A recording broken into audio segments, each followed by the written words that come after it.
평양 수뇌부가 발칵 뒤집혔습니다.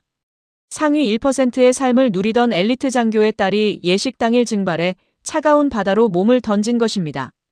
총탄이 빗발치는 NLL 경계선, 사선에 선 그녀를 구원한 것은 다름 아닌 뜻밖의 정체였습니다. 화려한 하객과 보장된 미래를 뒤로하고 그녀가 목숨 걸고 찾아야 했던 진실은 무엇일까요? 베일에 쌓인 충격적인 20시간이 지금 공개됩니다. 여러분의 좋아요와 구독은 북한의 진실을 알리는 큰 힘이 됩니다. 배가 멈췄습니다. 삐걱 하는 소리 한 번을 끝으로 엔진이 완전히 꺼져버렸습니다. 노를 저어 해안선에서 한참 멀어진 뒤였습니다. 사방은 바다였습니다. 하늘과 바다의 경계조차 알 수 없는 칠흑 같은 한밤중이었습니다. 바람이 불어올 때마다 낡은 목선이 삐걱삐걱 소리를 내며 흔들렸고 저는 배 바닥에 웅크리고 앉아 그 소리를 들었습니다. 무섭지 않았냐고요? 무서웠습니다. 발끝부터 머리끝까지 오들오들 떨렸습니다. 추루이 때문만이 아니었습니다. 그때 저는 처음으로 실감했습니다. 아, 나 여기서 정말 죽을 수도 있겠구나. 결혼식장에서 도망쳐 나온 지 채 하루도 지나지 않아 저는 망망대해 한가운데서 혼자 죽음을 기다리고 있었습니다. 그런데 이상한 것은 그 순간에도 후회가 없었다는 겁니다. 오히려 이렇게 생각했습니다. 차라리 이 바다가 낫다. 저 사람의 아내로 평생 사느니. 오늘 제가 들려드릴 이야기는 바로 그 탈출 이야기입니다. 저는 평양에서 가장 화려한 감옥에 살았습니다. 감옥이라고 하니 이상하게 들리시죠? 하지만 제가 살았던 곳을 정확히 설명하려면 그 말이 맞습니다. 평양시 모란봉 구역.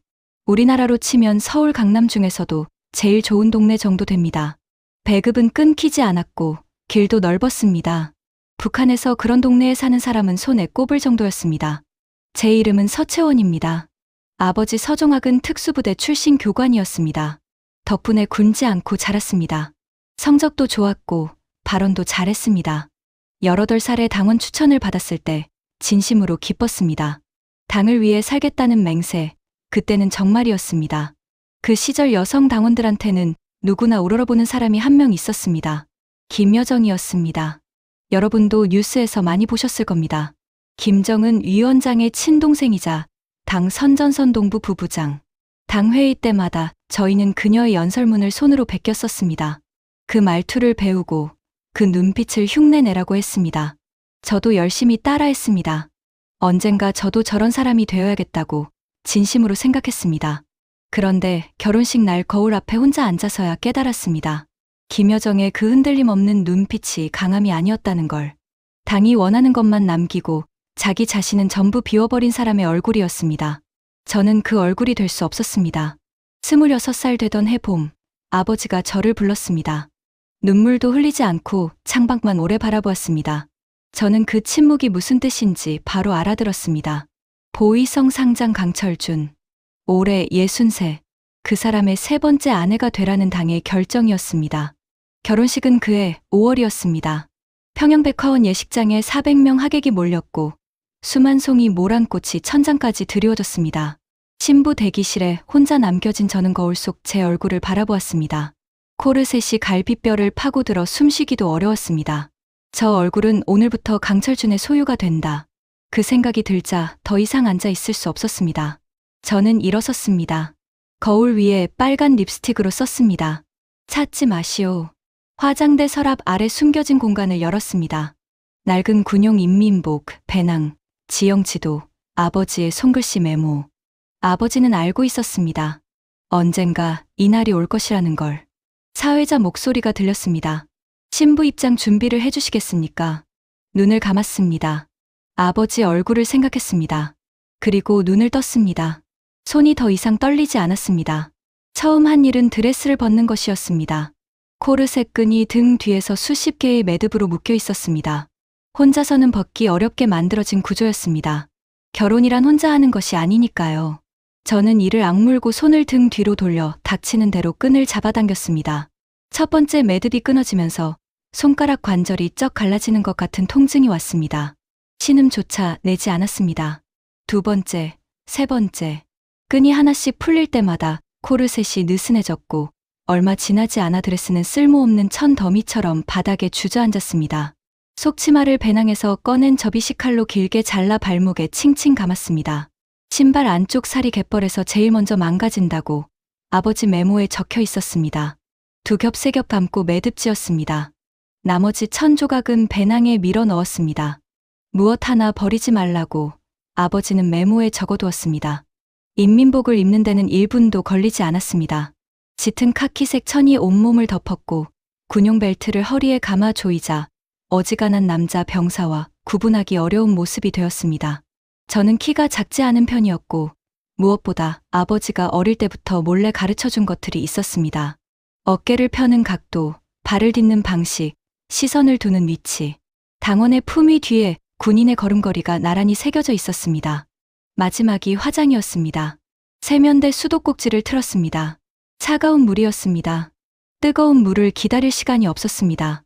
2 손으로 물을 퍼서 얼굴에 끼얹고 손바닥으로 마구 문질렀습니다. 또 끼얹고 또 문질렀습니다. 하얀 분이 흘러내리고 연지가 번지고 아이섀도가 뭉개졌습니다. 2시간 걸려 완성한 얼굴이 3분 만에 지워졌습니다. 수건으로 얼굴을 닦고 거울을 바라보았습니다. 뺨이 붉게 긁혀 있었습니다. 눈 주위엔 번진 검은 자국이 남아 있었습니다. 낯선 사람 같기도 했습니다. 그런데 이상하게도 화장한 얼굴보다 훨씬 더 제 얼굴 같았습니다. 배낭에서 가위를 꺼내 귀 밑까지 내려오는 머리카락을 한 번에 잘랐습니다. 뭉텅뭉텅 머리카락이 타일 바닥에 쌓였습니다. 잘린 머리 위로 군모를 눌러 쓰자 거울 속에서 여자가 사라졌습니다. 저는 그 사람을 2초 동안 바라보다가 눈을 떼었습니다. 바로 그때 복도에서 발소리가 들렸습니다. 2-3명 빠르게 지나가는 소리였습니다. 숨을 멈췄습니다. 심장 소리가 제 귀에도 들릴 것 같았습니다. 발소리가 멀어졌습니다. 배낭을 어깨에 메고 화장실 안으로 들어가 변기 위에 올라섰습니다. 아버지 지도에 빨간 점으로 표시된 자리, 천장 왼쪽 모서리에 환풍구 덮개를 손으로 밀어 올렸습니다. 칠흑 같은 구멍이 열렸습니다. 기름 냄새, 쇠 냄새, 얼음 몸 하나가 간신히 통과할 수 있는 너비였습니다. 2 팔을 먼저 집어넣고 무릎으로 변기 뚜껑을 밀며 상체를 쑤셔 올렸습니다. 인민복 어깨 솔기가 구멍 모서리에 걸려 끌렸습니다. 온몸을 비틀고 당기며 겨우 안으로 들어갔습니다. 그 순간 밖에서 소리가 터졌습니다. 신부 동무가 안 계십니다. 신부 동무가 비명 같은 목소리였습니다. 저는 덮개를 뒤로 당겨 닫고 팔꿈치로 바닥을 짚으며 앞으로 기기 시작했습니다. 아래에서 발소리들이 쿵쿵 뛰어다니는 소리가 들렸습니다. 화장실 문을 두드리는 소리가 났습니다. 계십니까? 채원 동무 계십니까? 저는 이미 그 소리를 등 뒤에 두고 앞으로 계속 기어가고 있었습니다. 무서웠습니다. 팔꿈치가 철판에 쓸릴 때마다 끼익 하는 소리가 났고 그 소리가 제 귀에는 폭발음처럼 크게 들렸습니다. 들키면 다시는 나올 수 없다. 그 생각이 올라올 때마다 이를 악물고 밀어냈습니다. 몇 분이 지났을 때 앞쪽으로 희미한 빛이 새어 들어왔습니다. 바깥으로 이어지는 덮개였습니다. 아주 천천히 숨을 죽이고 최대한 소리 없이 밀어냈습니다. 서늘한 공기가 얼굴을 때렸습니다. 예식장 뒷골목이었습니다. 쓰레기통들이 줄지어 선 좁은 골목, 하객들의 눈에는 절대 닿지 않는 뒷면이었습니다. 저는 환풍구에서 빠져나와 땅에 내려졌습니다. 무릎이 후들거렸습니다. 팔꿈치에서 피가 배어났습니다. 철판에 쓸린 자리였습니다. 인민복 소매로 그냥 닦아냈습니다. 아플 겨를이 없었습니다. 지금쯤 강철준의 부하들이 예식장 전체를 훑고 있을 것이었습니다. 골목 안쪽 벽에 바짝 붙어 세워진 오토바이 한 대가 보였습니다. 보이부 번호판이 달린 것이었습니다. 아버지 지도에 표시된 바로 그것이었습니다. 열쇠는 꽂혀 있었습니다. 올라탔습니다. 엔진을 켜는 손이 떨렸습니다. 진짜로 떨렸습니다. 머릿속에서 온갖 생각이 한꺼번에 무너져 내렸습니다. 잡히면 어떻게 되는가? 아버지는 어떻게 되는가? 이 선택이 정말 맞는 것인가? 돌아가면 어떻게든 살 수 있지 않을까? 손이 핸들을 쥐었다 놓았다를 반복했습니다. 심장이 터질 것처럼 뛰었습니다. 온몸에서 땀이 흘렀습니다. 그 짧은 몇 초 동안 저는 수백 번 마음이 흔들렸습니다. 그때 예식장 쪽에서 확성기 소리가 울렸습니다. 신부를 찾고 있습니다. 서채원 동무를 본부는 즉시 저는 스로틀을 끝까지 당겼습니다. 오토바이가 굉음을 내며 골목을 뚫고 나갔습니다. 100m 안에서 예식장의 화려한 조명이 순식간에 작아졌습니다. 수만 송이 꽃장식이 관현악단 소리가 400명 하객이 앉아 있는 그 홀이 눈 깜짝할 새에 점이 되고 사라졌습니다. 평양의 넓은 도로가 눈앞에 열렸습니다. 차가운 바람이 얼굴을 후려쳤습니다. 짧게 잘린 머리카락이 흩날렸습니다. 고개를 들지 않았습니다. 앞만 보았습니다. 그 바람이 차가웠는데 이상하게 살아있다는 느낌이었습니다. 무서웠습니다. 온몸이 여전히 떨렸습니다. 그런데 그 무서움 안에 한 번도 느껴본 적 없는 다른 무언가가 함께 있었습니다. 태어나서 처음으로 제가 스스로 내린 선택, 당이 정해준 것도 누군가 원하는 것도 아닌 오직 서채원 혼자서 결정한 것. 겨우 그것 하나였는데 그게 이렇게 무겁고 뜨거울 수가 있었습니다. 이제 돌아갈 곳은 없었습니다. 평양은 멀어졌습니다. 서채원의 탈출은 이렇게 시작되었습니다. 오토바이를 탄 채로 평양 도심을 빠져나오는 데는 생각보다 시간이 걸리지 않았습니다. 아버지 지도에 표시된 경로를 머릿속에 새기고 달렸습니다. 큰 길은 피하고 골목을 타고 공장 담벼락을 끼고 도는 길이었습니다. 그 시절 평양 시내 큰 길에는 군인이나 보위부 차량이 수시로 다녔습니다.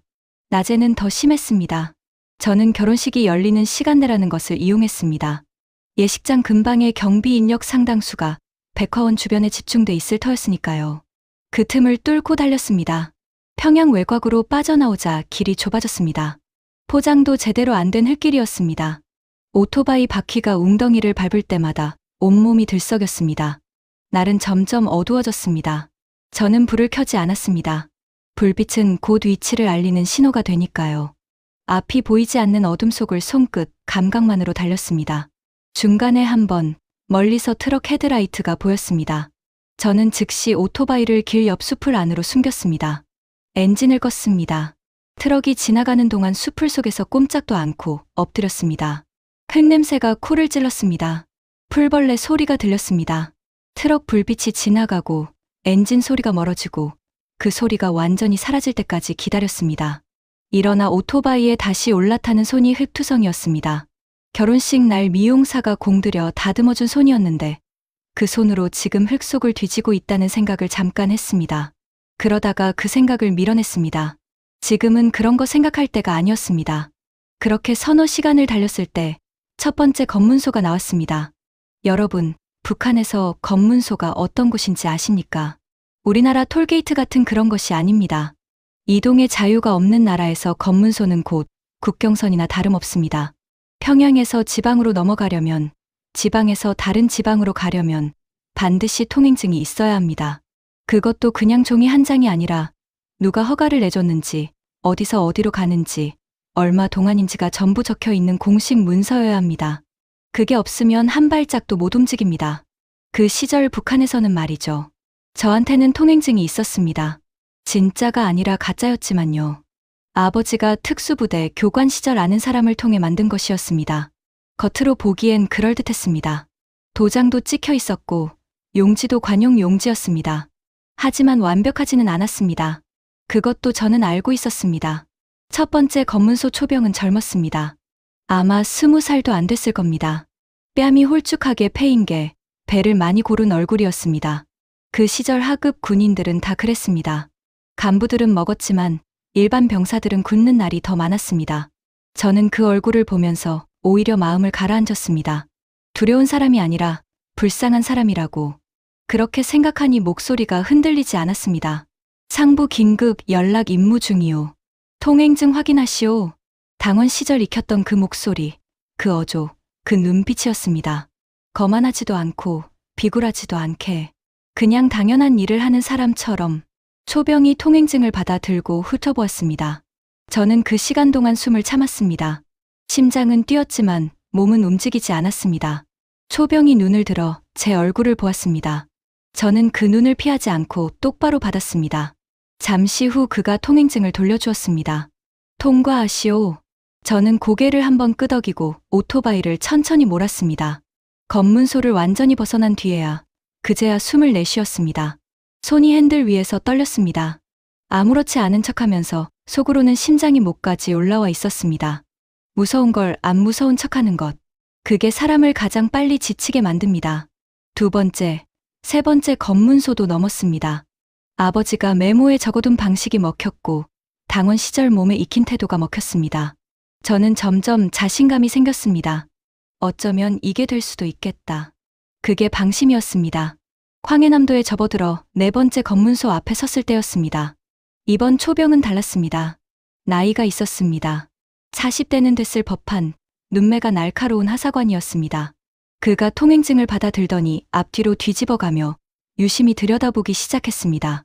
첫 번째, 두 번째, 세 번째 초병과 달랐습니다. 그는 뭔가를 아는 사람이었습니다. 잠깐, 이 도장 찍은 날짜가. 저는 그의 말이 끝나기를 기다리지 않았습니다. 사실 그 순간 제 머릿속에서는 수십 가지 선택지가 동시에 지나갔습니다. 우길까? 더 강하게 밀어붙일까? 상관을 대라고 할까? 하지만 그 모든 선택지가 결국 하나의 결론으로 이어진다는 걸 저는 알고 있었습니다. 이 사람은 이미 알아챘다. 말로는 안 된다. 저는 그 찰나에 아버지 메모의 마지막 줄을 떠올렸습니다. 막다른 곳에서는 도망치는 것이 용기다.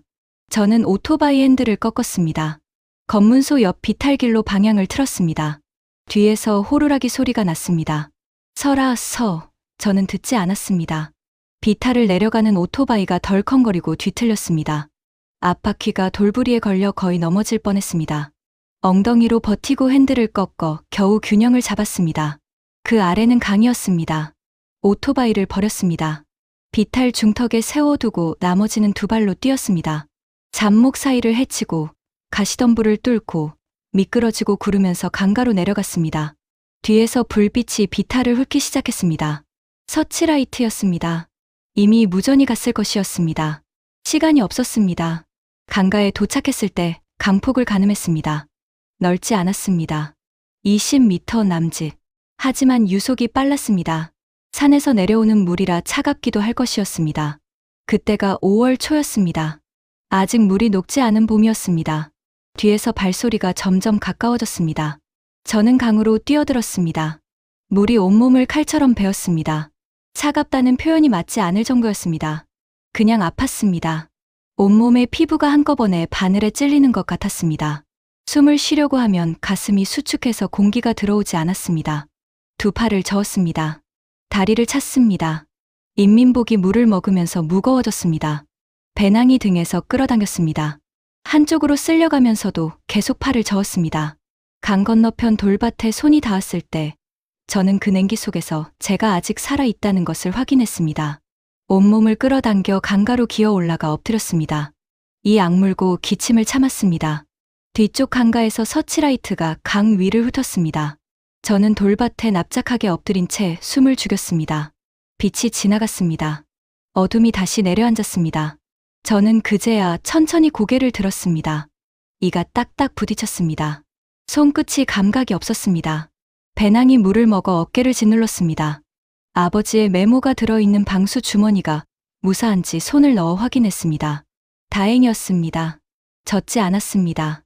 그 한 가지 사실이 그 순간 가장 소중했습니다. 돈도, 지도도, 아버지 글씨도 다 그 안에 있었으니까요. 하지만 살아 있었습니다.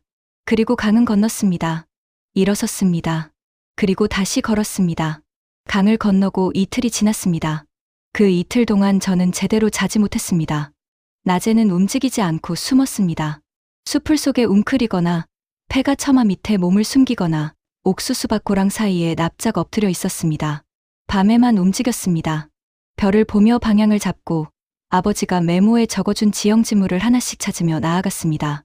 저수지 옆 느티나무, 무너진 돌담 3개, 폐광 입구. 아버지는 그걸 어떻게 다 알았을까요? 그 꼼꼼한 손글씨를 손가락으로 더듬으며 저는 여러 번 울 뻔했습니다. 첫째 날 낮에 숨어있던 폐가 안에서 저는 이상한 걸 발견했습니다. 낡은 밥상 위에 사기그릇 하나가 엎어진 채로 있었습니다. 그릇을 들어보니 아래에 옥수수 알갱이 몇 개가 남아 있었습니다. 누가 먹다 남긴 것인지 아니면 다음에 먹으려고 아껴둔 것인지는 알 수 없었습니다. 저는 한참 그것을 바라보다가 그냥 내려놓았습니다. 아무리 배가 고파도 남의 것을 가져갈 수 없었습니다. 그 시절 북한 시골에서는 옥수수 몇 알이 하루 식량인 사람들이 있었으니까요. 여러분도 들으셨을 겁니다. 그 시절 북한 농촌이 얼마나 힘들었는지를. 먹는 것은 거의 없었습니다. 아버지가 배낭에 넣어준 옥수수 과자 몇 개, 말린 두부 조각, 그것을 하루에 조금씩 나눠 먹었습니다. 물은 논두렁 고인 물을 손으로 떠마셨습니다. 지금 생각하면 어떻게 그랬나 싶습니다만 그때는 선택지가 없었습니다. 죽으면 안 됐으니까요. 살아야 했으니까요. 둘째 날 새벽 잠깐 눈을 붙이다가 개 짖는 소리에 깼습니다. 가까웠습니다. 근처 농가 개가 저를 눈치챈 것이었습니다. 저는 배낭을 움켜쥐고 그 자리에서 뛰었습니다. 개 짖는 소리가 뒤를 따라왔습니다. 담 하나를 넘고 밭을 가로질러 숲을 안으로 몸을 던졌습니다. 그 안에 엎드려 숨을 참았습니다. 개 소리가 한동안 맴돌다가 사라졌습니다. 그제야 숨을 쉬었습니다. 손바닥에서 피가 났습니다. 담을 넘다가 긁힌 것이었습니다. 그때 제 몸은 이미 여기저기 상처투성이었습니다. 발목, 무릎, 손바닥, 팔꿈치. 멀쩡한 데가 없었습니다. 서해안이 가까워질수록 지형이 달라졌습니다. 산이 사라지고 낮고 평평한 땅이 펼쳐졌습니다. 바람 냄새가 달라졌습니다. 소금기가 섞인 냄새, 갯벌 냄새. 저는 그 냄새를 처음 맡던 순간을 지금도 기억합니다. 그냥 냄새인데 그게 그렇게 반갑고 무서울 수가 없었습니다. 반가운 것은 목표가 가까워졌다는 뜻이었고 무서운 것은 이제부터가 진짜라는 뜻이었으니까요. 서해안 갯벌은 여러분도 아시다시피 대단히 넓습니다. 우리나라 서해안 갯벌도 꽤 넓죠. 그런데 황해도 쪽 서해안 갯벌은 그것보다 훨씬 더 넓고 깊습니다. 썰물 때면 수 킬로미터까지 드러납니다. 그리고 그 갯벌 위에는 군데군데 감시 초소가 있었습니다. 야간에는 서치라이트가 돌아가고 순찰조가 움직였습니다. 배를 타고 바다로 나가려면 반드시 그 갯벌을 건너야 했습니다. 아버지의 메모에는 이렇게 적혀 있었습니다. 썰물 시작 2시간 뒤 초소 2개 사이 간격이 가장 넓어지는 시각을 노려라. 빠르게 움직이지 말고 낮게 움직여라. 저는 갯벌 입구에서 1시간을 기다렸습니다. 땅에 엎드려 초소의 불빛 패턴을 읽었습니다. 서치라이트가 한 바퀴 도는데 얼마나 걸리는지, 순찰조가 어느 방향으로 움직이는지, 물이 어디서 어디로 빠지는지, 차가운 갯벌 흙이 배 아래로 스며들었습니다. 온몸이 흙투성이가 됐습니다. 하지만 그것이 오히려 도움이 됐습니다. 어둠 속에서 흙빛이 된 몸은 더 잘 보이지 않으니까요. 드디어 때가 됐다고 판단한 순간, 저는 갯벌로 들어갔습니다. 들어가기 직전, 잠깐 멈췄습니다. 이게 맞는 걸까? 한 번만 더 확인하고 싶었습니다. 하지만 확인할 방법이 없었습니다. 저한테는 아버지의 메모 한 장과 지금까지 살면서 몸으로 익힌 감각밖에 없었습니다. 그걸로 가야 했습니다. 저는 눈을 한번 질끈 감았다가 뜨고 첫 팔을 내딛었습니다. 첫 팔을 내딛는 순간부터 발이 빠졌습니다. 무릎 아래까지 쑥 들어갔습니다. 발을 빼려고 힘을 주면 반대 발이 더 깊이 박혔습니다. 마치 갯벌이 저를 붙잡으려는 것 같았습니다. 서두르면 안 됐습니다. 천천히 한 발씩 무게를 고르게 분산시켜 가며 나아가야 했습니다. 그것만 생각했습니다. 서치라이트가 돌아올 때마다 납작하게 엎드렸습니다. 얼굴을 갯벌에 처박다시피 하고 숨을 참았습니다. 빛이 지나가면 다시 일어나 걸었습니다. 엎드리고 걷고, 엎드리고 걷고. 그것을 반복했습니다. 갯벌의 조개 껍데기가 손바닥을 파고들었습니다. 작은 돌이 무릎을 찔렀습니다. 갯벌 특유의 비린 냄새가 입 안으로 들어왔습니다. 그때 제가 얼마나 처참한 꼴이었는지 지금 생각하면 어이가 없습니다. 몇 시간 전까지만 해도 수만 송이 꽃에 둘러싸인 신부였던 사람이 지금은 갯벌을 기어다니고 있으니까요. 그래도 멈추지 않았습니다. 갯벌 중간쯤을 지났을 때 문제가 생겼습니다. 발이 빠졌습니다. 그냥 빠지는 게 아니라 무릎 위까지 깊이 박혀버렸습니다. 빼려고 몸을 비틀었더니 반대쪽 다리가 또 박혔습니다. 두 발이 동시에 갯벌에 갇힌 채로 저는 그 자리에서 꼼짝도 못하게 됐습니다. 서치라이트가 돌아오고 있었습니다. 시간이 없었습니다. 패닉이 올라왔습니다. 소리를 지르고 싶었습니다. 하지만 소리를 지르면 그 자리에서 끝이었습니다. 숨을 크게 들이쉬었습니다. 아버지가 특수부대 훈련 얘기를 해준 적이 있었습니다. 갯벌에서 빠졌을 때 절대 당황해서 힘을 쓰지 말라고, 상체를 앞으로 눕혀서 체중을 분산시키고 천천히 나사를 빼듯이 돌리면서 발을 빼라고. 저는 그 말을 떠올리며 상체를 천천히 앞으로 기울였습니다. 두 손을 갯벌에 짚었습니다. 오른발을 아주 조금씩 돌리듯이 당겼습니다. 갯벌이 빠각 소리를 내며 발을 놔줬습니다. 왼발도 같은 방법으로 빼냈습니다. 그 순간 서치라이트가 제 쪽으로 훑고 지나갔습니다. 얼굴을 묻었습니다. 빛이 지나갔습니다. 저는 다시 일어나 걸었습니다. 그 밤, 갯벌을 다 건너는데 2시간이 넘게 걸렸습니다. 바다가 시작되는 모래밭에 2발이 닿았을 때 저는 그냥 그 자리에 주저앉았습니다. 온몸이 갯벌 흙으로 뒤덮여 있었습니다. 손바닥은 조개 껍데기에 찢겨서 피가 배어났습니다. 양쪽 무릎은 까지고 부어 있었습니다. 인민복은 흙과 바닷물을 먹어 형체도 없이 무거웠습니다. 여러분, 제가 어떤 꼴이었는지 짐작이 되십니까? 불과 이틀 전에 저는 수만 송이 꽃에 둘러싸인 신부였습니다. 순백의 드레스를 입고 2시간 화장을 하고 400명 하객 앞에 설 예정이었습니다. 그런 사람이 지금은 갯벌 위를 기어다니고 온몸에 진흙을 발라가며 허기와 추위에 이가 딱딱 부딪히는 신세가 됐습니다. 무언가 잘못된 것이 아니냐고요? 아닙니다. 저는 그 순간 오히려 그때가 잘못된 것이었다고 생각했습니다. 그 화려한 예식장, 그 드레스, 그 결혼, 그것이 잘못된 것이었다고. 하지만 웃었습니다. 소리는 내지 않았습니다. 그냥 어둠 속에서 혼자 피 묻은 손으로 얼굴을 감싸며 웃었습니다. 건넜습니다. 여기까지 왔습니다. 이제 배를 찾아야 했습니다. 포구는 작았습니다. 몇 척의 낡은 배가 밧줄에 묶여 조용히 흔들리고 있었습니다. 전동어선 2척, 노젓는 목선 1척, 불빛은 없었습니다. 인기척도 없었습니다. 저는 포구 입구에서 한참을 지켜보다가 안으로 들어갔습니다. 솔직히 말하면 그 포구에 서 있을 때 처음으로 이게 정말 가능한 일인가 싶었습니다. 갯벌도 건넜고 강도 건넜고 검문소도 넘었습니다. 그런데 배를 타고 바다를 건넌다는 것은 그것과 차원이 달랐습니다. 강은 건너면 반대편 땅이 보였습니다. 갯벌은 끝이 보였습니다. 그런데 바다는 보이지 않았습니다. 어디서 끝나는지, 과연 끝이 있는지도 모르는 곳이었습니다. 처음으로 진짜 무서웠습니다. 여태까지와는 다른 무서움이었습니다. 그래도 들어갔습니다. 멈출 수 없었으니까요. 배를 고르는 기준은 하나였습니다. 가장 조용하게 엔진을 켤 수 있는 것. 아버지 메모에는 전동어선이 소음이 적다고 적혀 있었습니다. 2척 중 상태가 나은 쪽을 골랐습니다. 밧줄을 풀고 타기 전에 배 안을 살폈습니다. 낡은 구명조끼 하나, 노 2개, 기름통. 기름통을 들어보니 절반도 안 찼습니다.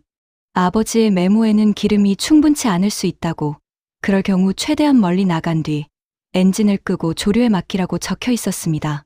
저는 그 말을 읽으며 처음으로 두려움이 아닌 막막함을 느꼈습니다. 조류에 맡긴다는 게 무슨 말인지를 저도 알고 있었으니까요. 그건 결국 운에 맡긴다는 뜻이었습니다. 하지만 선택이 없었습니다. 배를 밀어 물 위에 띄웠습니다. 해안선에서 멀어지는 동안은 노를 저었습니다. 소리가 날까봐 엔진을 켜지 않았습니다. 2팔로 노를 저으며 어둠 속으로 나아갔습니다. 해안의 불빛들이 조금씩 작아졌습니다. 초소의 서치라이트도 멀어졌습니다. 저는 멈추지 않고 계속 저었습니다. 팔이 빠질 것 같았습니다. 갯벌에서 이미 탈진한 몸으로 노까지 젖자니 얼마 지나지 않아 2팔의 힘이 빠지기 시작했습니다. 그래도 저었습니다. 그때 제 머릿속에는 딱 한 가지 생각밖에 없었습니다. 멀어져야 한다. 저 해안에서 최대한 멀어져야 한다. 가까이 있는 한 잡힐 수 있다. 그것뿐이었습니다. 해안에서 충분히 멀어졌다고 판단됐을 때 엔진을 켰습니다. 부르릉 하는 소리가 어둠 속에 울렸습니다. 그 소리가 무섭도록 크게 들렸습니다. 저는 거의 본능적으로 몸을 웅크렸습니다. 하지만 들릴 만큼 가까운데 초소는 없었습니다. 배가 앞으로 나아가기 시작했습니다. 저는 아버지가 메모에 적어준 방향을 기억하며 키를 잡았습니다. 남쪽, 무조건 남쪽이었습니다. 별을 보며 방향을 잡았습니다. 바다로 깊이 들어갈수록 파도가 높아졌습니다. 낡은 목선이 파도에 들렸다가 내려앉을 때마다 배 바닥이 물을 쾅 두드리는 소리가 났습니다. 뱃머리에서 물보라가 날아와 얼굴을 때렸습니다. 이미 갯벌 흙으로 뒤덮인 얼굴에 바닷물이 섞이며 눈에 소금기가 들어왔습니다. 눈이 따가웠지만 눈을 감을 수 없었습니다. 방향을 잃으면 안 됐으니까요. 그때 저는 이상한 것을 느꼈습니다. 무서운데 고요하다는 것이었습니다. 파도 소리, 바람 소리, 엔진 소리가 다 들리는데 제 안에서는 아무 소리도 나지 않았습니다. 그동안 머릿속을 가득 채우던 생각들, 잡히면 어떡하나, 들키면 어떡하나, 이 선택이 맞는 건가, 그런 것들이 다 사라지고 없었습니다. 그냥 지금 이 방향으로 가야 한다. 그것뿐이었습니다. 사람이 극한에 몰리면 이렇게 되는 건지도 모르겠습니다. 더 이상 겁낼 여유도 없어지는 것인지. 1시간이 지나도록 별다른 일이 없었습니다. 배는 계속 나아갔습니다. 저는 이제 거의 다 왔다고 느끼기 시작했습니다. 아버지 메모에는 서해 NLL까지 이 배로 2시간 안쪽이면 닿는다고 적혀 있었습니다. NLL이라는 게 남북을 가르는 선이라는 건 저도 알고 있었습니다. 그 선만 넘으면 됐습니다. 그렇게 1시간쯤 달렸을까요? 엔진 소리가 달라졌습니다. 처음엔 그냥 파도 소리인가 했습니다. 그런데 아니었습니다. 엔진이 가끔씩 헛돌다가 다시 돌아오는 소리였습니다. 기름이 떨어지고 있었습니다. 저는 기름통을 들어 흔들어 보았습니다. 찰랑거리는 소리가 났습니다. 거의 바닥이었습니다. 가슴이 철렁 내려앉았습니다. 그리고 잠시 후 엔진이 완전히 멈췄습니다. 고요가 왔습니다. 파도 소리만 남았습니다. 배는 이제 방향도 없이 파도에 흔들렸습니다. 저는 노를 들었습니다. 하지만 이미 팔에 힘이 없었습니다. 노를 저어봤자 망망대해에서 방향을 잡는 것은 불가능했습니다. 그것을 알면서도 젓고 또 저었습니다. 하다 보면 어떻게든 되지 않을까 싶어서. 그런데 안 됐습니다. 배는 파도에 밀려 어딘가로 흘러갔습니다. 어느 방향인지도 알 수 없었습니다. 저는 노를 내려놓았습니다. 배 바닥에 앉아 하늘을 바라보았습니다. 별이 많았습니다. 그 시절 평양에서는 밤마다 전기가 끊겨 도시가 어두웠습니다. 그래서 별이 잘 보였습니다.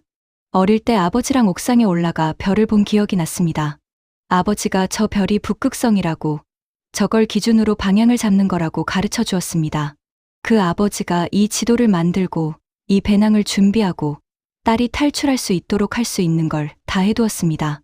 눈물이 났습니다. 소리는 내지 않았습니다. 그냥 눈에서 흘렀습니다. 바람이 그것을 금방 말려버렸습니다. 저는 그 차가운 바람을 맞으며 생각했습니다. 잡히면 어떻게 될까? 이대로 표류하다 죽으면 어떻게 될까? 아버지는 어떻게 될까? 강철주는 지금 어디서 무엇을 하고 있을까? 그는 분명히 저를 찾고 있을 것이었습니다. 국경부대에 연락했을 것이었습니다. 사살하지 말고 생포하라는 명령을 내렸을 것이었습니다. 그가 원하는 것은 저를 죽이는 것이 아니라 끌고 오는 것이었으니까요. 자신의 권위에 도전한 신부를 기어이 되찾아야 직성이 풀리는 사람이었으니까요. 그 생각을 하자 몸에 소름이 돋았습니다. 추류이 때문만이 아니었습니다. 저는 다시 스스로에게 물었습니다. 무섭냐고. 무서웠습니다. 너무 무서웠습니다. 파도가 높아질 때마다 배가 기울었고 그때마다 저는 배 가장자리를 꽉 잡았습니다. 차가운 쇠가 손바닥 상처 위로 파고들었습니다. 바닷물이 배 안으로 조금씩 들어오기 시작했습니다. 낡은 배였으니까요. 빈 물통으로 그것을 퍼내면서 저는 이게 점점 불리해지고 있다는 걸 알았습니다. 그런데도 후회하지 않았냐고요. 하지 않았습니다. 단 한순간도. 강철준의 아내로 그 집에 들어가는 것보다 이 바다 위에서 새벽을 기다리는 것이 나았습니다. 이상하게 들리시겠지만 이건 사실입니다. 사람이 어떤 상황에 처하면 죽음이 두렵지 않아지는 순간이 옵니다. 그 무서움보다 더 무서운 것이 있을 때 저한테는 그게 그 결혼이었습니다. 얼마나 시간이 지났을까요? 어디서부터인지 하늘이 조금씩 밝아오기 시작했습니다. 동쪽이 희부옇게 물들었습니다. 밤이 끝나고 있었습니다. 저는 그 빛을 보며 비로소 방향을 다시 잡았습니다. 동쪽이 저기라면 남쪽은 저쪽이다. 노를 다시 들었습니다. 이미 두 팔에는 감각이 거의 없었습니다. 팔꿈치부터 손목까지 쑤시고 당겼습니다. 그래도 저었습니다.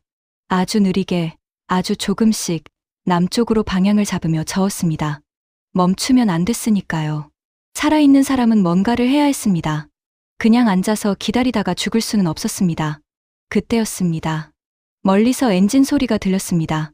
저는 그 소리에 온몸이 굳었습니다. 소리의 방향을 찾으려고 고개를 돌렸습니다. 어둠이 걷히면서 윤곽이 보이기 시작했습니다. 배 한 척, 저보다 훨씬 크고 빠르게 다가오고 있었습니다. 북한 경비정인가? 남한 해군인가? 저는 그 물음에 답을 알 수 없었습니다. 다만 할 수 있는 것은 하나밖에 없었습니다. 두 팔을 위로 들어있는 힘껏 흔들었습니다. 팔이 뜯겨 나가도 상관없었습니다. 여기 있다고, 살아있다고, 제발 봐달라고. 목소리도 질렀습니다. 바람이 소리를 삼켰지만 그래도 질렀습니다. 그 배가 어느 쪽인지는 다음에 말씀드리겠습니다. 다만 그 순간 저는 생전 처음으로 하늘을 향해 빌었습니다.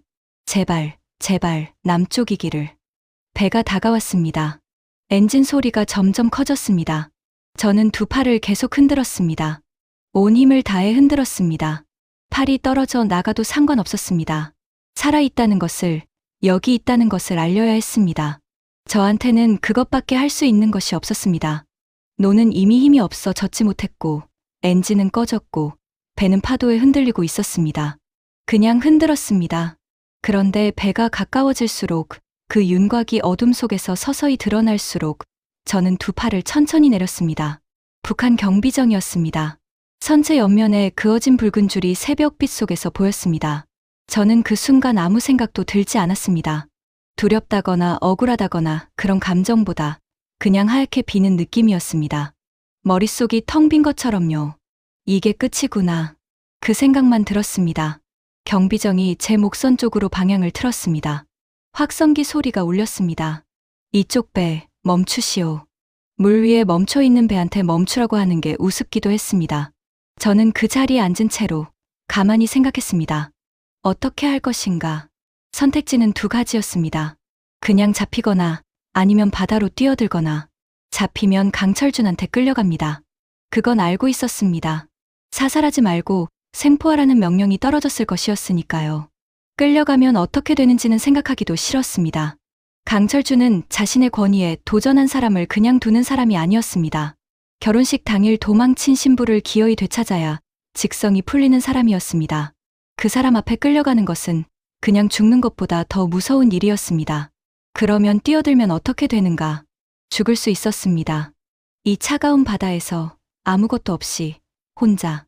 하지만 적어도 제 선택으로 죽는 것이었습니다. 저는 구명조끼를 챙겼습니다. 구명조끼를 여미면서 저는 이상한 것을 느꼈습니다.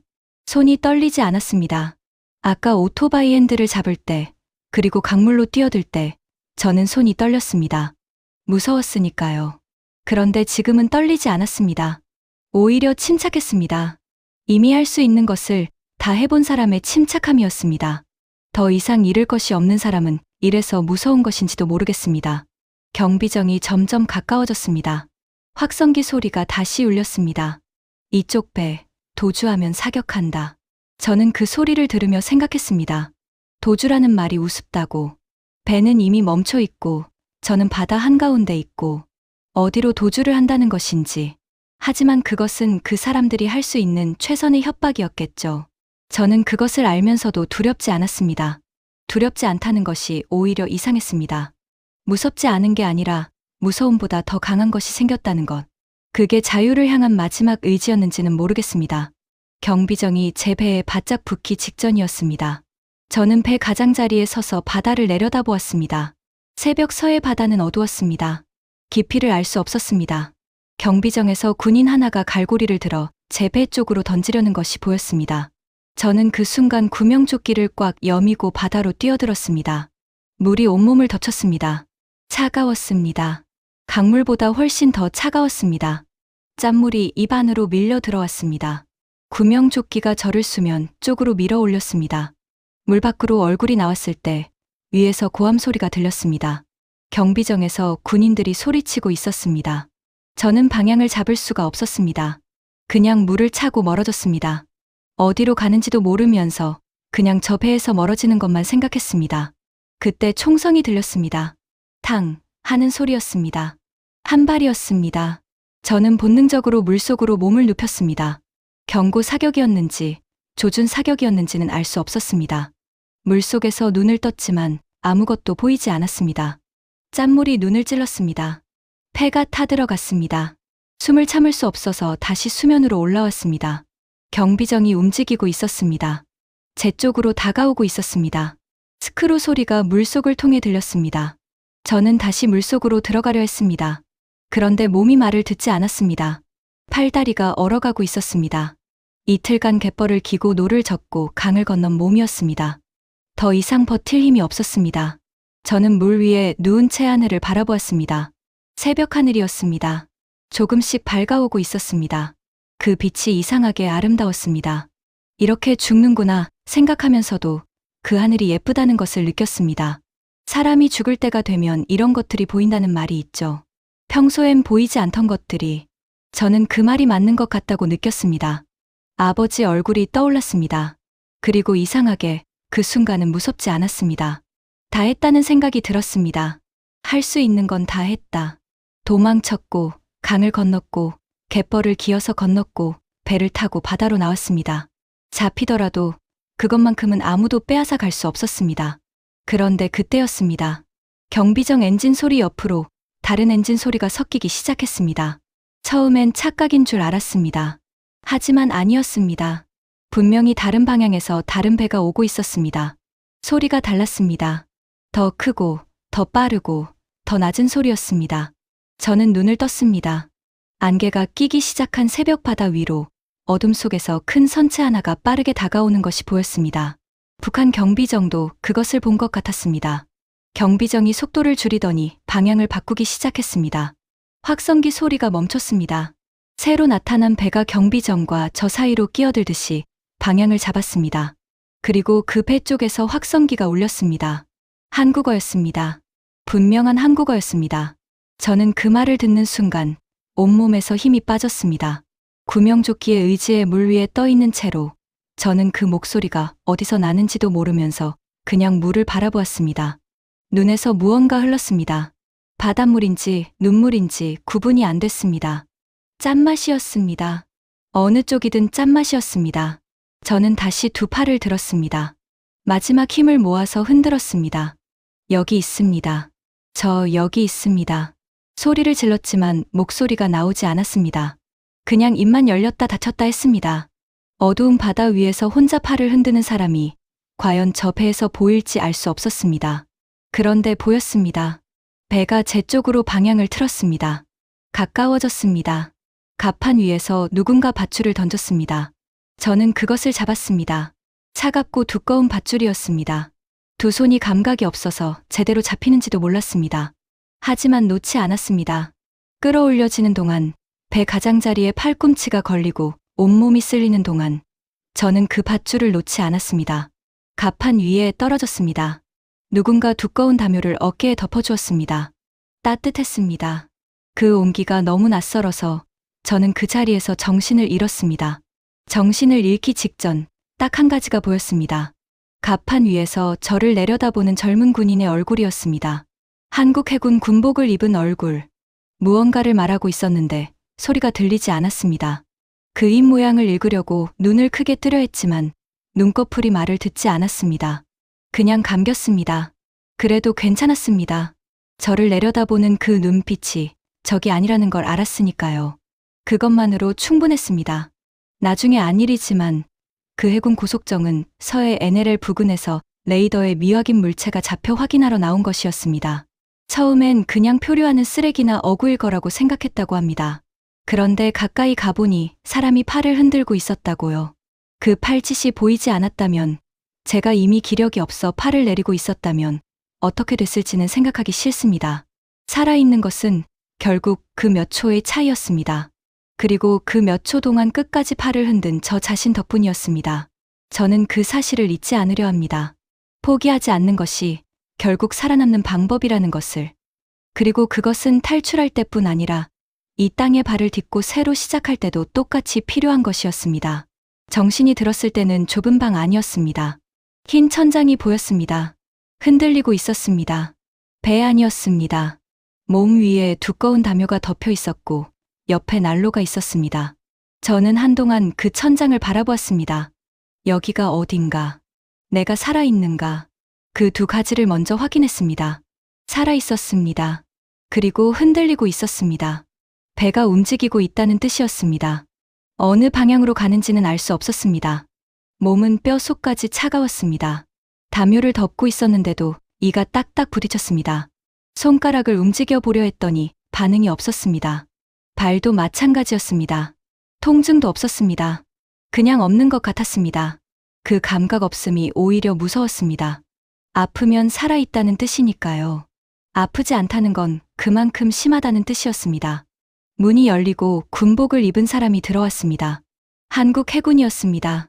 젊은 사람이었습니다. 그가 저를 보더니 한국어로 말했습니다. 깨셨네요. 괜찮으세요?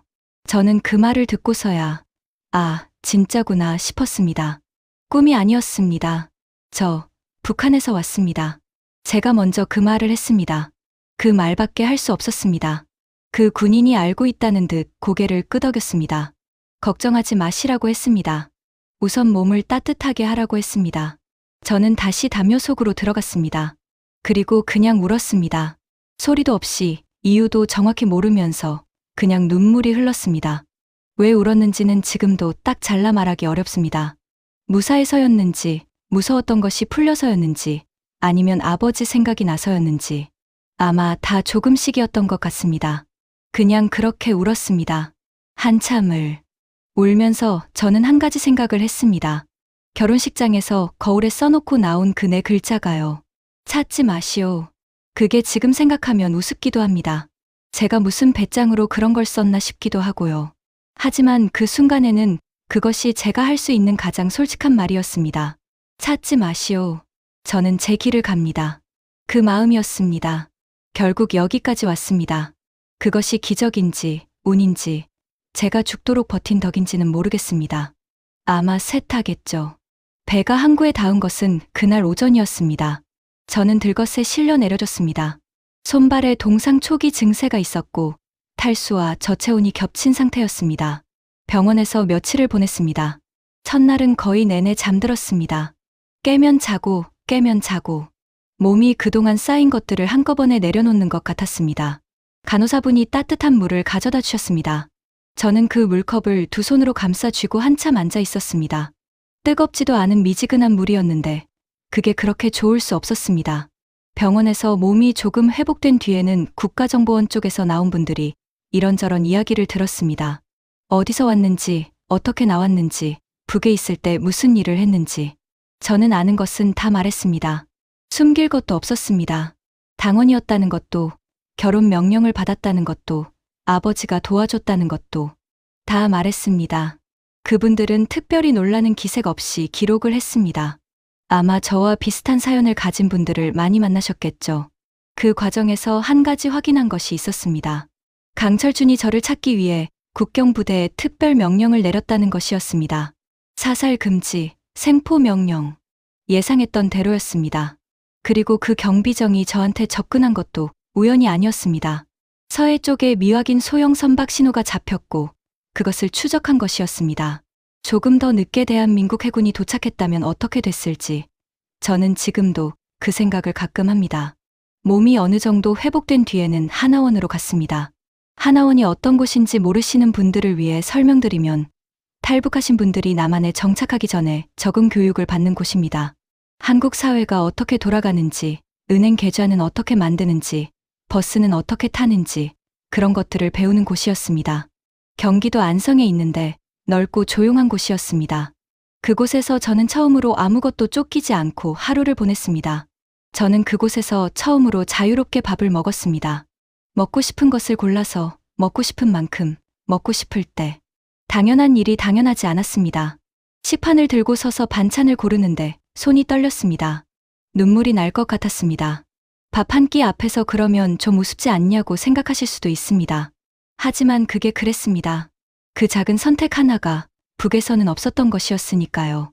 먹을 것은 배급이 결정했고 양도 정해져 있었습니다. 내가 더 먹고 싶다고 더 먹을 수 있는 것이 아니었습니다. 그런데 여기서는 더 담으면 됐습니다.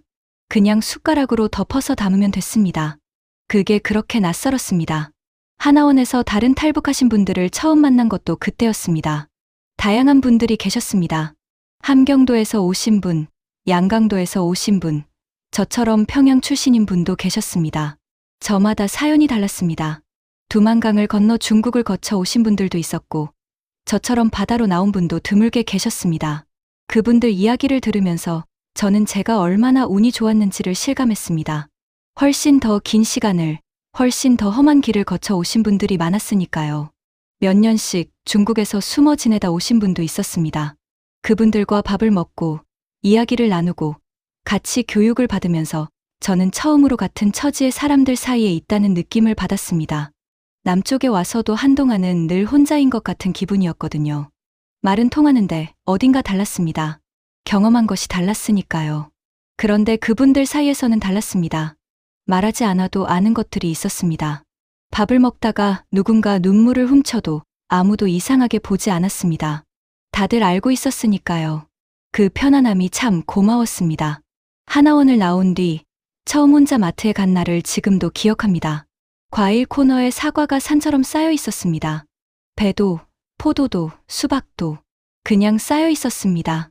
북에서는 사과 한 알이 꽤 귀한 것이었습니다. 명절 때나 간부집 아이들이 먹는 것이었습니다. 그게 여기서는 그냥 일상이었습니다. 저는 사과 한 알을 집어들었습니다. 그걸 들고 오래 서 있었습니다. 계산하는 것도 있고요. 마트 직원분이 도움이 필요하냐고 물어봤습니다. 저는 괜찮다고 하고 사과를 카트에 담았습니다. 계산대 앞에 서서 영수증을 받았습니다. 사과 한 알 값이 찍혀 있었습니다. 저는 그 영수증을 집에 가져와서 버리지 않고 한동안 두었습니다. 왜 그랬는지 설명하기가 어렵습니다. 그냥 그렇게 하고 싶었습니다. 아버지가 어떻게 됐을지, 딸이 결혼식에서 도망쳤다는 것이 알려지면 아버지한테도 화가 미칠 것이었습니다. 강철주는 그런 사람이었습니다. 자신의 체면을 건드린 사람을 그냥 두지 않는 사람이었습니다. 저는 그 생각을 할 때마다 가슴이 먹먹했습니다. 제가 살겠다고 내린 선택이 아버지한테 짐을 지운 것인지도 모른다는 생각이 들었습니다. 하지만 아버지는 이미 알고 계셨을 겁니다. 그 배낭을 준비하면서, 그 메모를 쓰면서 딸이 떠나면 자신한테 어떤 일이 생길지를 알면서도 준비해 주셨을 겁니다. 그게 아버지였습니다. 말은 한마디도 하지 않았지만 창밖을 바라보던 그 긴 침묵이 사실은 딸한테 하는 마지막 인사였는지도 모릅니다. 아버지가 특수부대 교관이었다고 말씀드렸죠. 그분이 저한테 권총분의 결합도 가르쳐 주셨고 지형짐을 보는 법도 가르쳐 주셨습니다. 남장하는 법도요. 왜 그런 걸 딸한테 가르쳐 주셨는지 그때는 그냥 신기한 아버지라고만 생각했습니다. 아버지가 혹시 그 시절부터 이미 알고 계셨던 걸까요? 딸이 언젠가 이 몸 하나만 믿고 혼자 살아남아야 할 때가 올 거라는 걸. 그것을 미리 준비해 두신 건지도 모릅니다. 그 생각을 하면 눈물이 납니다. 지금도요. 아버지가 평안하시기를 저는 지금도 빕니다. 그리고 언젠가 이 땅 위에서 다시 만날 날이 오기를 빕니다. 그날이 오면 제일 먼저 이 말을 하겠습니다. 아버지, 딸 잘 살고 있습니다. 한국에 온 지 처음 며칠은 아무것도 실감이 나지 않았습니다. 하나원에서 나와 작은 방을 구했습니다. 처음으로 제 이름으로 된 계약서를 썼습니다. 서채원. 그 이름이 계약서 위에 적히는 걸 보면서 이상한 기분이 들었습니다. 북에서는 이 이름이 당의 것이었습니다. 당원 서채원, 평양시 당위원회 소속 서채원. 그런데 여기서는 그냥 제 이름이었습니다. 아무 소속도 없이 그냥 저 혼자의 이름.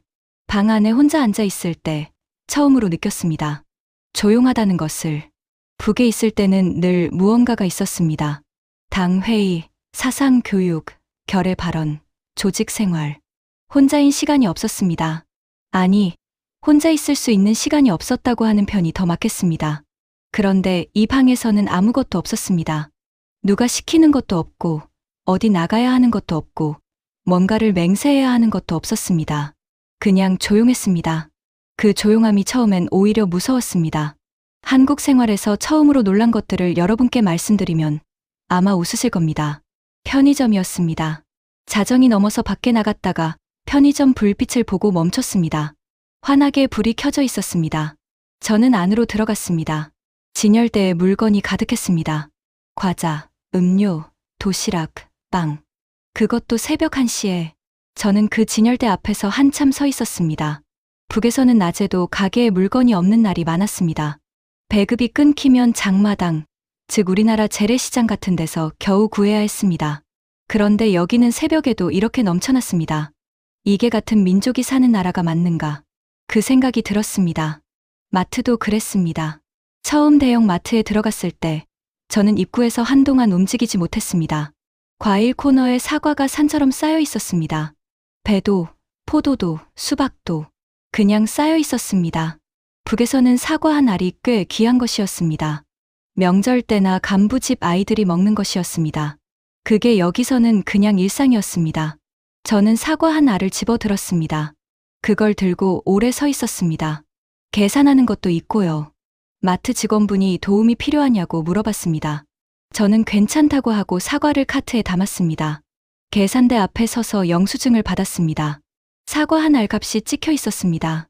저는 그 영수증을 집에 가져와서 버리지 않고 한동안 두었습니다. 왜 그랬는지 설명하기가 어렵습니다. 그냥 그렇게 하고 싶었습니다. 한국말도 처음엔 힘들었습니다. 같은 한국어인데 왜 힘드냐고 하실 수 있는데 정말이지 처음엔 알아듣기가 쉽지 않았습니다. 빠르기도 빠른데 모르는 말이 너무 많이 섞여 있었습니다. 외래어가 많았습니다. 그 시절엔 말이죠. 북에서는 외래어를 거의 쓰지 않았습니다. 텔레비전은 텔레비전, 버스도 버스지만 그냥 버스라고 했고 컴퓨터는 컴퓨터라고 했습니다. 그런데 남쪽에서는 온통 영어로 된 말이 쏟아졌습니다. 처음엔 외국에 온 것 같았습니다. 분명히 같은 민족인데요. 말투도 달랐습니다. 북에서는 격식체를 쓰는 경우가 많았습니다. 낯선 사람한테 반말을 쓰는 것은 무례한 일이었습니다. 그런데 남쪽에서는 또래끼리 금방 반말을 썼습니다. 처음엔 저한테 왜 반말을 하지 싶었습니다. 나중에 알고 보니 친하다는 표현이었습니다. 그런 것들을 하나씩 배워갔습니다. 그래도 같은 민족이라는 것은 금방 느꼈습니다. 어느 날 버스를 타고 가는데 옆자리 할머니가 귤을 꺼내더니 저한테 내미셨습니다. 그냥 아무 말도 없이 그냥 주셨습니다. 저는 그것을 받으며 코끝이 찡했습니다. 그 마음이, 그 손짓이 북에서도 느껴봤던 것이었습니다. 이웃집 아주머니가 국을 끓이면 한 그릇 들고 오는 것, 장마당에서 만난 사람이 살이 좀 빠진 것 같다며 걱정해주는 것, 그 온기가 같았습니다. 말투는 달랐고 음식 맛도 조금 달랐지만 사람의 마음은 같았습니다. 같은 민족이라는 게 결국 그런 것인지도 모르겠습니다. 지금 저는 한국에서 평범하게 살고 있습니다. 일도 하고 공부도 했습니다. 처음에는 쉽지 않았습니다.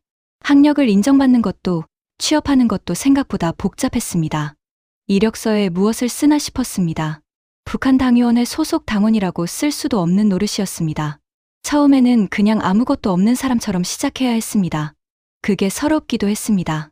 26살까지 나름 열심히 살아왔는데 그것이 여기서는 아무 증명도 되지 않는다는 것이, 그런데 생각해보면 오히려 그게 자유였습니다. 아무것도 없다는 것은 아무 것에도 묶이지 않는다는 뜻이기도 하니까요. 도와주는 분들이 있었습니다. 탈북민 지원단체에서 일자리를 연결해 주셨고 교회에서 한국어 수업을 들었습니다. 직장 동료들은 처음엔 어색해했지만 같이 밥을 먹고 이야기를 나누다 보니 조금씩 가까워졌습니다. 혼자였다면 못 버텼을 거라는 생각이 듭니다. 사람은 결국 사람 덕분에 삽니다.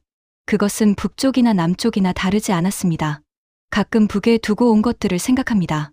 아버지, 어릴 때 살던 집, 모란봉공원 벚꽃, 봄이 되면 온 동네 사람들이 나와 꽃을 보던 그 기억, 그것들이 그리울 때는 창밖을 보다가 아무 버스나 타고 한강변을 지나가곤 합니다. 물이 흐르는 것을 보면 조금 마음이 가라앉습니다. 그 물이 어디선가 흘러와서 바다로 가는 것처럼 저도 어디선가 흘러와 여기 있는 것이라는 생각이 들어서요. 오늘 이 이야기를 들으면서 한 가지만 말씀드리고 싶었습니다. 자유라는 것이 얼마나 소중한 것인지를 저는 갯벌을 기어서 건너면서 알았습니다. 배가 바다 한가운데서 멈췄을 때 알았습니다. 그 차가운 물속에서 밧줄을 잡던 순간에 알았습니다. 그냥 사는 것, 먹고 싶은 것을 고르고 가고 싶은 곳에 가고 자고 싶을 때 자는 것. 당연해 보이는 그것들이 당연하지 않은 곳이 있습니다. 지금 이 순간에도 저 북녘 어딘가에는 그 당연함을 누리지 못하는 사람들이 있습니다. 그분들이 생각납니다. 결혼식장 검문소 앞에서 배를 골턴 어린 초병이요. 그 친구는 그게 원해서 그 자리에 있던 것이 아니었겠죠. 저처럼 태어나면서부터 그 자리에 놓인 것뿐이었을 겁니다. 갯벌 폐가에 옥수수를 아껴두었던 그 누군가도요. 그분들이 하루빨리 따뜻한 밥을 배불리 먹을 수 있는 날이 오기를 바랍니다. 저는 통일을 바랍니다. 제 살아생전에 그날을 볼 수 있을지는 모르겠습니다. 하지만 바랍니다. 분단된 지 벌써 몇십 년이 지났습니다. 그 세월 동안 얼마나 많은 사람들이 가족을 그리워하며 살았을지, 그리고 지금 이 순간에도 얼마나 많은 사람들이 서로를 그리워하고 있을지, 그 마음들이 모여서 언젠가는 길이 열릴 거라고 저는 믿고 싶습니다. 언젠가는 아버지와 이 땅 위에서 다시 만나는 날이 오기를, 그리고 그날 사과 한 알을 같이 나눠 먹을 수 있기를 바랍니다. 거창한 것이 아니어도 됩니다. 그냥 그것만으로도 충분합니다. 오늘 이 긴 이야기를 끝까지 들어주셔서 정말 감사합니다. 제가 살아 이 자리에 서 있다는 것이 여전히 가끔은 믿기지 않습니다. 하지만 살아 있습니다. 그것으로 충분합니다. 서채원이라는 이름으로 여기서 오늘도 살아가고 있습니다. 웨딩드레스를 입은 채 거울에 찾지 마시오 네 글자를 쓰고 환풍구를 기어나간 그 신부를 저는 오래도록 잊지 못할 것 같습니다. 목숨을 건 탈출이었는데 그 시작이 결혼식장이었다는 것이 이 이야기를 더 깊이 슬프게 만듭니다. 가장 화려한 날이 가장 처절한 날이 되어버린 그 용기가 오늘 이 자리에 닿아 여러분 마음에도 무언가를 남겼으면 좋겠습니다. 탈북의 길 끝에 서 있는 당신을 진심을 담아 응원합니다. 함께 해주셔서 감사합니다.